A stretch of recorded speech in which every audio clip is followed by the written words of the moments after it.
معايا، يعني أنا مش عايز منك حاجة غير إن أنت تركز معايا. أدي الكونفينك متصل أهو، وأدي باقة النت عندي 0 جيجا أهو. دخلنا هنا 0 جيجا حرفيا. وأدي اليوتيوب مثلا، خش على اليوتيوب شغال معانا عادي زي ما أنت شايف كده أهو. تمام، خش على الشيرت، اختار لو زهقت اطلع خش على سرعة الواي فاي، اختبر سرعة الواي فاي. تمام، ركز على الوقت وركز على كل حاجة. ادي السرعة معايا 16 23 ميجا. تمام، يعني اللي هو انت محتاج ايه تاني بجد؟ ولا بص، يعني الكونفينك اهو، اهو شغال اهو. تمام، وادي اليوتيوب اهو برضو. تمام اهو، اي فيديو اهو لهذا السبب اهو. عندي معلومة. تمام، ادي البرنامج اهو، مفيش ولا جيجا في النت كله عامة. تمام، وادي الكونفينك اهو. فبس كده، متنساش اللايك اشتراك شير الفيديو وتابع معايا بقية الفيديو عشان تعرف ازاي تشغل الكونفينك، بس اسمع لحد الاخر. سلام. طب يا شباب، دلوقتي احنا جينا تاني.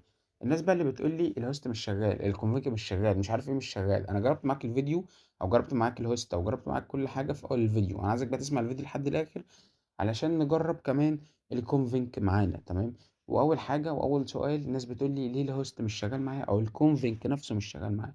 الكونفيج ده بيعتمد على الهوست ده بيتحكم في الشركه. فانت ممكن يبقى عندك اختلاف في الراوتر الشركه. يعني ممكن يبقى الكونفينك بتاع وي زي الكونفينك بتاع النهارده، الكونفينك بتاع النهارده معمول له وي. تمام، ممكن مثلا يبقى ايه، ممكن انت ما تسمعش الفيديو ده لحد الاخر عشان انت ما تعرفش التفاصيل بتاعه الكونفينك نفسه. يعني انت اول حاجه لازم تطفي الراوتر، بعد كده تشغله، يعني تشيل فيش الراوتر لمده دقيقتين، وبعد كده تحطها تاني وهيشتغل معاك. بعد كده هتحمل البرنامج اللي انا استخدمه النهارده في الفيديو، بعد كده هتحمل الكونفينك من الوصف، بعد كده تتابع معايا بقى الخطوات عشان تقدر تشغل الكونفينك. ممكن الباقة بتاعتك نفسها ما تكونش بتدعم الكونفيك، يعني باقات البلاي ستيشن ليها كونفيك مختلف تماما عن الباقات العادية. تمام، مثلا انا بديك مثال، ممكن يكون الشركة نفسها وقفت الهوست، ممكن الهوست نفسه يشتغل مثلا في ساعات معينة او اوقات معينة كده، ممكن الهوست نفسه يبقى unlimited، ممكن الهوست نفسه يبقى 10 جيجا. فالهوست اللي انا جايبه النهارده ده 10 جيجا جايب لك 2 هوست.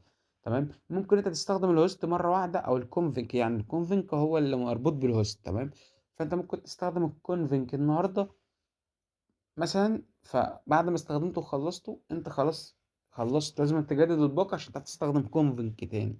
وصلت معاك؟ يعني ده بيعتمد على حسب الكونفينك ونوع الكونفينك ووصف الكونفينك. فانت لازم تسمع الفيديو لحد الاخر علشان خاطر تعرف ازاي تشغل الكونفينك بالظبط بالطريقة اللي انت محتاجها. وصلت معاك؟ وبس كده، يلا بينا على الشرح. اول حاجة نخش على المتجر. تمام، هنكتب في السيرش. تمام، ال اس تي، هنحمل البرنامج ده، قصدي تي ال اس. تمام، اللي هو ده هنعمل له تثبيت او تحديث، فلازم برضه نحدثه. طيب بعد كده محتاجين نحمل الملف ده. تمام، مضاش. بعد كده تفك عنه الضغط استخراج، هنا هتلاقي طلع لك ملفين. تمام، ملناش دعوة بالأسامي، أهم حاجة لنا دعوة الأسامي المكتوبة. هنا رفع السرعة، وهنا رفع وي مدفوع. تمام، الاتنين طبعا لوي. أول حاجة نصبر لحد ما ده يتثبت. تمام، كده بتثبت اهو. بعد كده نحمل الملف ده. طبعا انت معرفتش تحمله، بتحمله بالطريقة دي. تمام، يعني مثلا تعالى اوريك على اخر فيديو مثلا، اعتبر انت بتتفرج على الفيديو ده.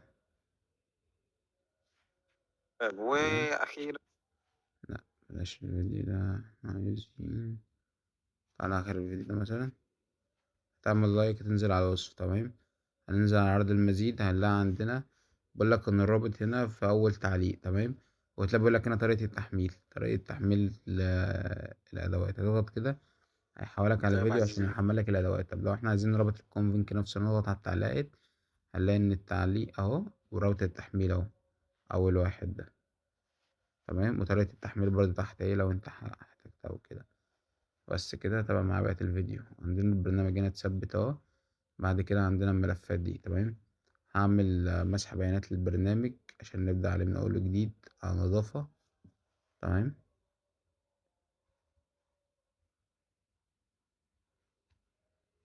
طيب هنبدأ بقى إن إحنا نخش على البرنامج، بس قبل ما نخش على البرنامج هنيجي عند الملفات اللي إحنا فكينا عندها الضغط. الملفات دي مدفوعة تمام. هنا الlimit ده مكتوب عليه limit ده اللي هو limit 10 جيجا، آخره 10 جيجا ده. إنما ده تيم حازم اللي هو رفعوي ده مدفوع، ده اللي هو مفيش 10 جيجا، ده عادي شغال معاك، بس لازم أهم حاجة الباقة بتاعتك تبقى بتدعم. فأنت جرب الاتنين وشوف، لو التيم ده اشتغل معاك اللي هو المدفوع يبقى كده تمام، لو اشتغل معاك فضل شغال معاك تمام، ولو الليميت ال10 جيجا تمام. شوف برضه انت اللي عجبك. احنا دلوقتي هنخش نجرب تمام. انا مسح بيانات التطبيق، فكده الواي فاي واقف معانا لان احنا اصلا كنا متصلين بالكونفينج تمام. فهنبدأ نخش على البرنامج بتاعنا من اول جديد ونديله السماح، تعمل علامة الصح كده. طبعا هعمل اللون الدارك عشان بس عيني بتوجعني. المهم نخش على الصفحة الرئيسية. أول حاجة بنضغط هنا على المربع الصغير ده تمام. بعد كده بنختار استيراد من التكوين. بعد كده بندور هنا في الملفات على الكونفينك اللي احنا محتاجينه، مثلا هنحطه في الداونلود تمام. فاختار مثلا الرفع ده اضفته هنا تمام. فهنا زي ما انت شايف هنا جايب لك كل المعلومات، شهر 2 وهيبدأ يتحدث باستمرار تمام. يعني الكونفينج ده شغال لحد شهر 2 بس تمام. راست الراوتر قبل التشغيل، وتم صناعة الكونفينج وتخطي الليمت تمام. الكونفينج ده لتخطي الليمت. هنبدأ نعمل كده البدء، تصبر لحد ما الكونفينج نفسه يشتغل معاك. زي ما انت شايف اشتغل معانا اهو تمام. لو طلعنا دخلنا مثلا على اليوتيوب على جوجل مثلا وعملنا سرعة الواي فاي، دخلنا جوه ادي سرعة الواي فاي زي ما انت شايف معايا تمام. دخلنا على اليوتيوب مثلا زي ما انت شايف كده.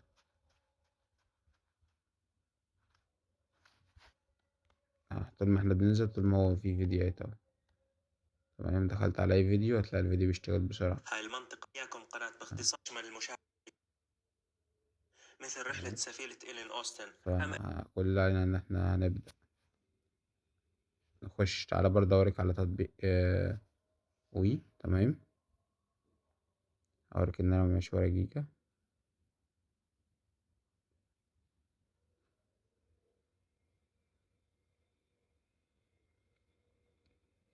زي ما انت شايف كده ولا جيجا. بس كده يكون الفيديو خلص. متنساش اللايك والاشتراك، شير الفيديو، والسلام.